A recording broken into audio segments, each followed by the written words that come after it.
د نن دوشنبه ورځې لنډ دقیق او مهم خبرونه. د اسلامي امارت ویان مولوي ذبیح الله مجاهد وایي د سعودي ډیپلوماټان د یوې اونۍ لپاره د روزنې په موخه تللي او په دې اړه نورې اوازې سمې نه دي.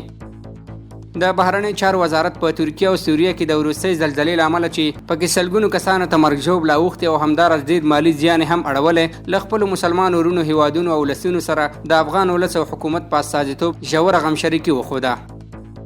د خوست نړیوال هوایي ډګر ساتونکو ته د کورنیو چارو وزارت په چوکاټ کې د سرحدي ځواکونو ځانګړی یونیفورم وویشل شو. د سرحدونو قومونو او قبایلو چارو سرپرست وزیر الحاج مولا نور الله نوري نیمروز ولایت ته د رسمي سفر پر مهال له ایران سره د ابریشم پل ترانزیټي لارې او سرحدي نقاطو څخه لیدنه وکړه. د افغانستان اسلامي امارت د ریاست الوزرا اداري مرستیال محترم مولوي عبدالسلام حنفي په مشرۍ د تشکیلاتو او معاشونو تنظیم کمیسیون غونډه ترسره شوه. د ستندر ملي ادارې عمومي رئیس الحاج مولا فیض الله تمیم په خپل دفتر کې د کندهار ګروپ او RGC شرکتونو له مسؤلینو سره وکتل.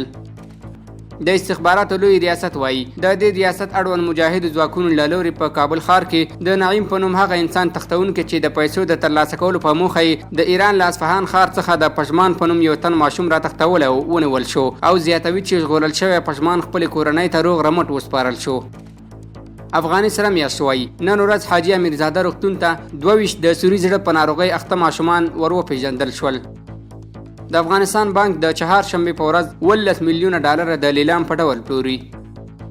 د کانون او پېټرولیم سرپرست وزیر شیخ الحدیث شهاب الدین دلاور وایي تر دې دمه مو یوازې 2 قراردادونه بهرنیو کمپنیو ته ورکړي او له 15 څخه تر 80 پورې مو بیا خپلو داخلي تجارانو ته ورکړي.